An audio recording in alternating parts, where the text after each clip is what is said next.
Kill Count, where we tally up the victims in all our favorite horror movies and learn a lot about them too. I'm James A. Janice, and today we're once again looking at the original Friday the 13th, released in 1980. When I launched Dead Meat in 2017, I chose to begin the kill count with the Friday the 13th franchise. On April 7th, I released the very first episode of this show, where I looked at a low-budget slasher that would change the horror genre forever. Since then, I've made nearly 300 episodes of the kill count, and in that time, the show has evolved dramatically. It is now a much more informative and celebratory production, free of the cynicism and speed-talking that were signatures of my earliest episodes. It made sense for me to start the channel with Friday the 13th, and because I did, I was lucky enough to see Dead Meat grow real big real fast. Now I want to go back and give this historic franchise its proper due. My original episodes were cursory, and while charming, somewhat shallow. It's time to give Friday the 13th a 5-star kill count treatment. That's because no other franchise has shaped the horror genre quite like Friday has. When people think of horror movies, they think of Friday the 13th. Maybe not by name, but they're probably picturing a hulking killer in a hockey mask slaughtering scantily clad teenagers. There was a Friday the 13th movie released in 8 of the 10 years of the 80s. Right as the horror genre was becoming better known in mainstream pop culture, the tropes of the franchise became the tropes of the genre. Its weaknesses became the criticisms of horror as a whole. To date, 12 Friday the 13th movies have been released, all of them theatrically, and most of them successful at the box office. For better or worse, this franchise is the genre's standard bearer, and holding the flag high is the ghoulish goalie, Jason Voorhees. Jason is so infamous. I cannot wait to see Jason in by his Fortnite. first name, and he's known to anyone who My pop horror culture, icon. even if they've never seen a horror film before. Sure, they might have some inaccurate assumptions about him. Most commonly, he's erroneously depicted with a chainsaw instead of his trademark machete. I'm guessing that comes from some sort of mental merging with Leatherface, seeing as how Jason has only ever been attacked by a chainsaw before. He's never wielded one himself. Despite the occasional misconception, though, Jason is still probably the best-known horror movie killer. And yet, he's not the killer in the film that started his franchise. This fun fact was widely disseminated thanks to Scream, but it's still interesting to reflect on how horror's most infamous murderer didn't show up looking like himself until the 3rd movie in the series. The original film is a bit of a whodunit and reveals its killer after 70 minutes of first-person shots that it lifted from Halloween, and which was done in Black Christmas even before that, but no one ever seems to give that movie the credit it deserves. In any case, it was Halloween that producer Sean S. Cunningham asked writer Victor Miller to imitate. And I don't mean just a little bit. Sean called me up and said, Halloween is making incredible money at the box office, let's rip it off.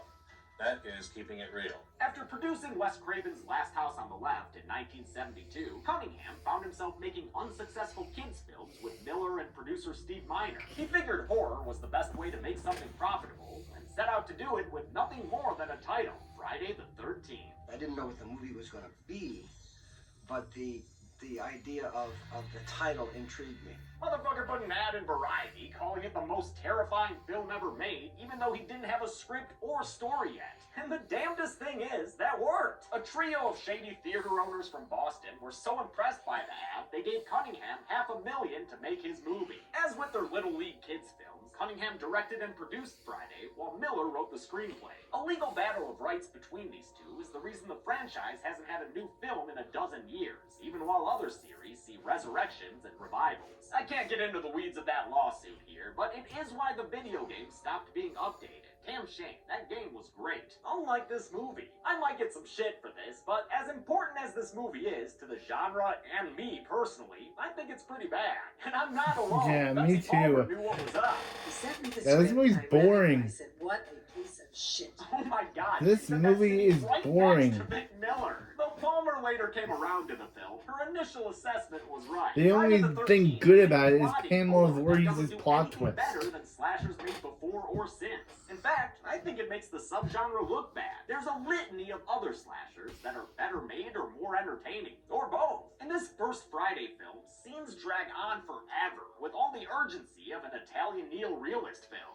That's the genre so slow that its most famous movie is 90 minutes of a dude looking for his dog. I honestly think the only reasons this movie got famous is because of its great marketing and because it did a good job combining parts taken from other horror films. Because Halloween wasn't the only one that Friday ripped off. Sean was very insistent that we borrow from Hitchcock. Regardless, a lot of people fucking love this franchise, and I can respect that. I do- It's kind I of a do too. populist series.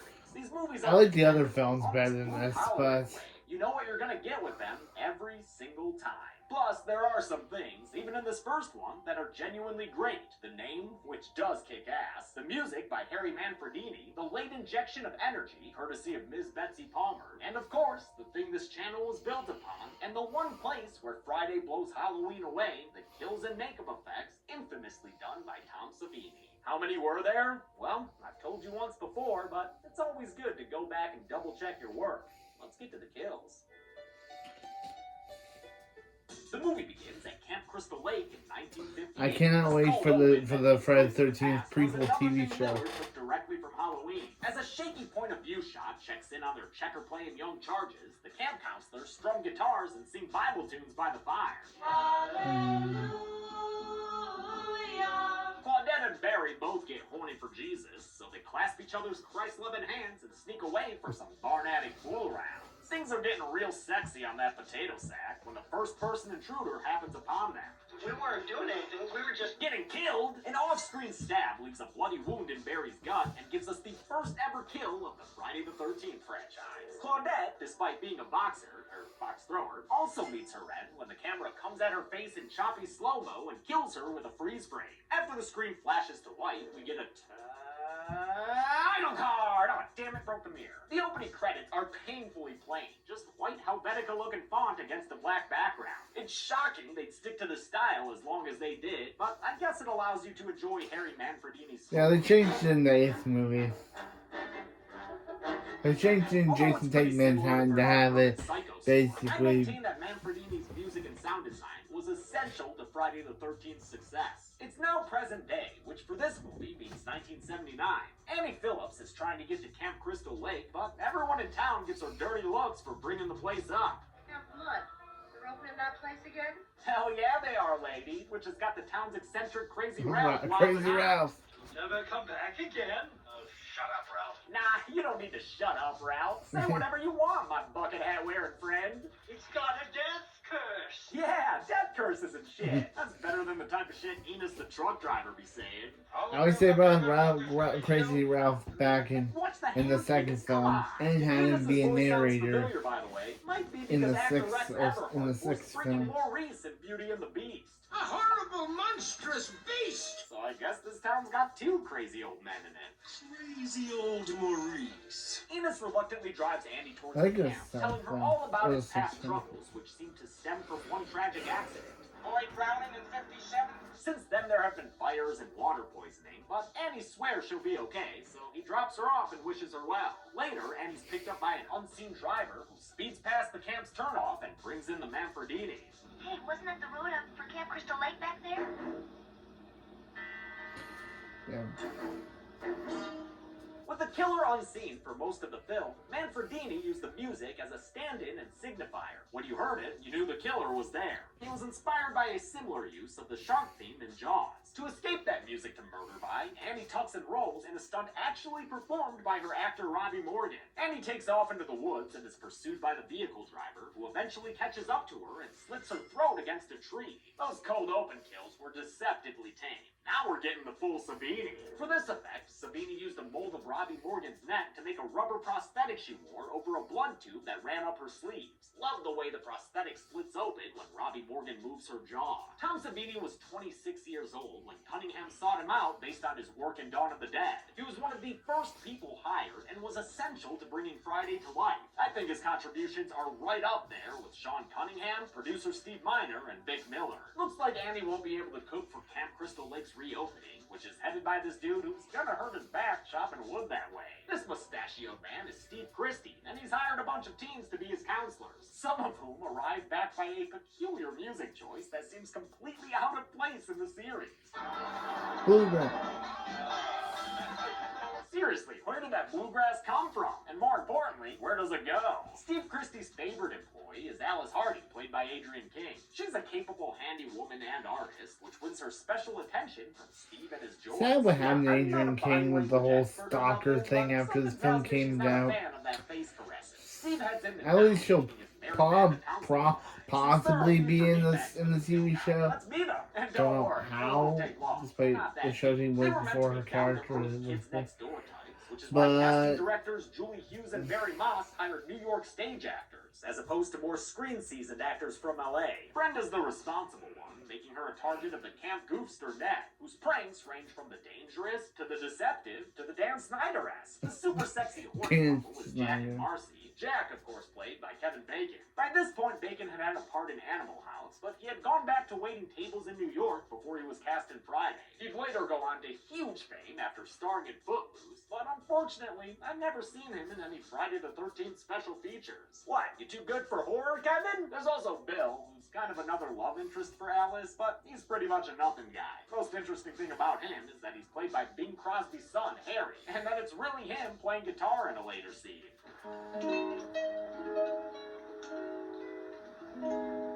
That's a tasty lick, bruh. Most of Act 1 is these kids doing random shit around the camp. Friday was filmed over 7 weeks in the fall of 1979 at an actual Boy Scout camp called Novi Bosco in Blairstown, New Jersey. I actually own a piece of the doc used in this movie, since Chelsea got it for me after I started Dead Meat. Thanks, hon. Unlike in my original video, I'm not going to show the footage of when they killed the real-life snake. I only mention it because it's a well-known oddity of the film, and because the story behind it pisses me off, so I've got to rant for a minute. Turns out that snake wasn't just a random one they found and killed. It was a snake performer and pet owned by a guy who didn't know they were going to kill it. Savini asked to borrow it, and they hacked it up without warning. What the fuck is that about, man? That's fucked up, Tom. The counselor's last pre-supper time experience is a pop-up pantry visit from Crazy Ralph. He prattles on about how doomed they are before piecing out the front door and speed walking away.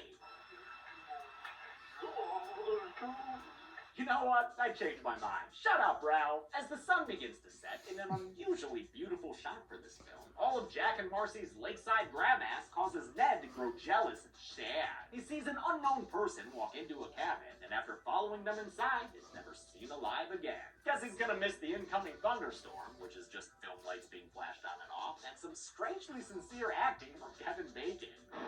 It's gonna storm. We can tear down that valley like a son of a gun. Excuse me, sir. What kind of movie do you think you're in right now? The storm moves over the lake in more shots that I legitimately enjoy as we begin this long night at Camp Blood, which was Victor Miller's original title for his script. Jack and Marcy take refuge inside a cabin, which is the perfect place to flash the butt crack and get to business. Yeah, it's horny o'clock here on Crystal Lake, because the other counselors are starting up a game of strip Monopoly. Not joining the others for this camp-wide horny o'clock meeting? Ned, who's dead, baby. We see him with his throat slit in the top bunk above Jack and Marcy. So, you know that trope about how sex gets you killed in a horror movie? That thing was hammered home in the Friday the 13th franchise, which is why after Marcy leaves to wash up, we get a classic post-coital kill. Jack lights up a J, then feels some blood dripping from above. A nice distraction before a hand grabs him from beneath the bed. Jack is killed with an arrow that pierces through his neck from below. It's probably the film's most infamous kill, and is excellent, even if these super high-res transfers reveal the slightly off-color prosthetic attached to Kevin Bacon's head. The rest of Bacon's body was underneath the bed, along with Tom Savini and his assistant/friend Tasso Stavrakis. Previously seen on the kill count in Day and Dawn of the Dead, films where he also helped Savini do makeup and stunts. While filming this kill, the blood tube's pump broke, so Stavrakis grabbed the hose and blew into it to save the shot. It caused the big spurt that makes Bacon visibly react and helps cement this kill as legendary. Jack's lover Marcy is the next one to go, after some quality underpants time in the mirror. She turns around and sees her attacker, who raises an axe in the air and brings it down right into her face. It might not be as infamous as the arrow through the neck, but I love it all the same. For this kill, Savini used one of his favorite tricks of the subconscious. Show the audience that the murder weapon is real before doing the kill with a fake prop. So you give some power to the real weapon, so when the rubber weapon comes in, it still has that power and weight and strength and of the real axe. That's why we see the axe bang against the light and make a noise. It makes us feel an impact we never see, and disguises the rubber axe affixed to the actor's head with mortician's wax. Before our virginal final girl Alice can finish unbuttoning her blouse, the storm kicks in and cancels strip Monopoly. Damn, what are you, Storm? A horny police? Brenda goes back to her own cabin, where she puts on her finest Geppetto nightgown and settles in for a good read. Nothing to distract her from this literature. Except the voice of a crying little boy. Nothing besides that. Brenda heads outside in the pouring rain and winds up at the archery range. The floodlights come on, blinding her, and she's killed off screen by some arrows. But I'm counting her now because we hear her scream, implying that the kill has occurred. Bill and Alice start finding clues that things might not be cool at Crystal Lake. There is one great shot that I think is worth pointing out here. After Alice breaks the window to the office to call the police, the camera tracks over to look at them through the window, then continues tracking over to show that the phone line has been cut. I found that unusually artistic. With their vehicles similarly sabotaged, Alice and Bill are stranded here until Steve Christie gets back. That fucking guy. He's been hanging out in a diner as his teenage counselors get slaughtered. He gets back to camp only to be blinded by a light, and it ain't Manfred Mann. It's someone he recognizes. Hi. You doing on this mess? Oh, you know, chillin', killin'. Steve Christie's killed with an off-screen gut stab that cuts away faster than a flying machete. The POV killer turns off the camp's lights through the power of a fade to black. Bill leaves Alice to a couch nap as he goes to look at the generator, but when she wakes up sometime later, he still hasn't returned. Unbelievably, the movie still drags its feet this far in. We sit there and watch Alice make a pot of coffee for Yeah, God's this was sake. so Come on, boring. movie, this isn't suspenseful, it's boring. Can we Yeah. please liven things up around here? Thank you. Alice finds Bill's body hung on the door with a bunch of arrows, stuck there like a plaid-shirted pincushion. With Alice's Also, scream and why some is there? amplification, our I always first Friday questioned Final Girl why. circuit begins. I always liked that kill, Alice suffers from a boring false start as we sit there and watch her blockade a door with a single 2-minute long shot. It could have been cool if it didn't cut away before Brenda's body flew in through the window. I already counted her earlier, but now we see that she's all roped up, and also that she looked suspiciously Savini-esque when she came in through that window. Alice's race is put on hold when she sees a car pull up. It's time for this movie to get an injection of character. Well, I'm Mrs. Voorhees, an old friend of the Christies. There, Alice. Betsy Palmer's here to finally make this movie interesting. Yeah. You can already tell something's off with Mrs. B from her very first conversation, but she keeps up a facade of normality just long enough to fool Alice and give Palmer some kick-ass acting to do. Steve should never have opened this place again. There's been too much trouble here. Prior to Friday, Betsy Palmer was best known as a panelist on old game shows like I've Got a Secret. She wasn't eager to do a horror film, but her agent called her the same week her car broke down. The role paid $10,000, the same price as a Volkswagen Scirocco she wanted. I need the car. Send me the script. Palmer showed up the last 10 days of the shoot, and by all accounts was a lovely and considerate professional. Though she initially thought very little of the film, she came to appreciate that it kept her relevant late in her career. At this point, Mrs. Voorhees drops the act and reveals the motivation that would launch a dozen films. Did you know that a young boy drowned the year before those two others were killed? The counselors weren't paying any attention. They were making love while that young boy drowned. She says Jason's name for the first time ever and reveals that she's his mother who's been trying to keep the camp closed since then. Thus the fire and water poisoning that Enos mentioned earlier. Although all of that is cool in retrospect, it's an awful reveal for a movie meant to be a whodunit. The unmet mother of the unmet kid who was one time mentioned to have drowned is a pretty impossible thing for any viewer to have guessed. The only reason it works at all is because of Betsy Palmer. Mrs. Voorhees starts having herself little hallucinations where she hears her son yelling for help. She promises that she will help by killing negligent counselors like the ones that let him drown. Look what you did to him. Alrighty, yeah, let's get this circus started for real. We've got some back and forth attacks, a dead body discovery, or two, haha, Christine, and, you know, the whole screaming and running around thing. Mrs. Voorhees does her part to make the race special, bringing out the crazy eyes and talking in a creepy little boy voice. Kill her, Mommy. Kill her. Don't let her get away, Mommy. I won't, Jason.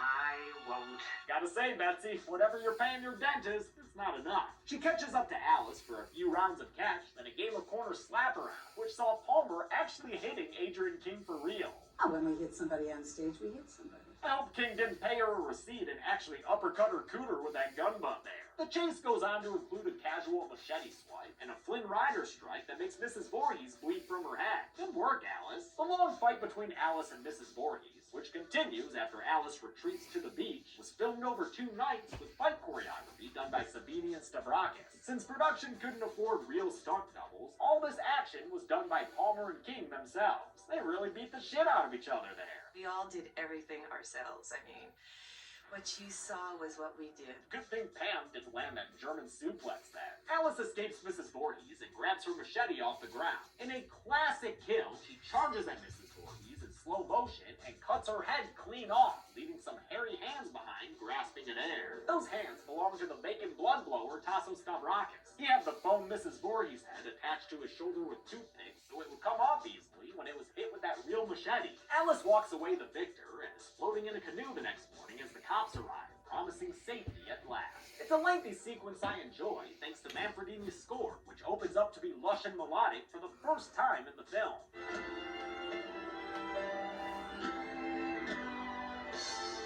It does a good job getting you nice and relaxed, as does the peaceful lake water.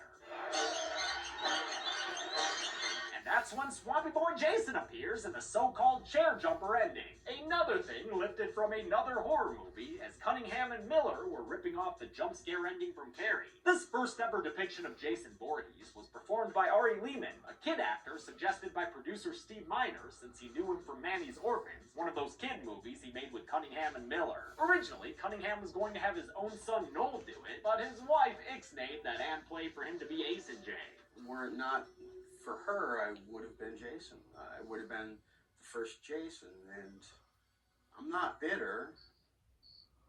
And so it was Ari Lehman who had to submerge himself without a wetsuit in New Jersey November lake water. But he loved doing it and excitedly discusses it to this day. Lively guy, fun to talk to. The movie ends with Alice waking up in the hospital because that Jason jump scare was nothing but a dream.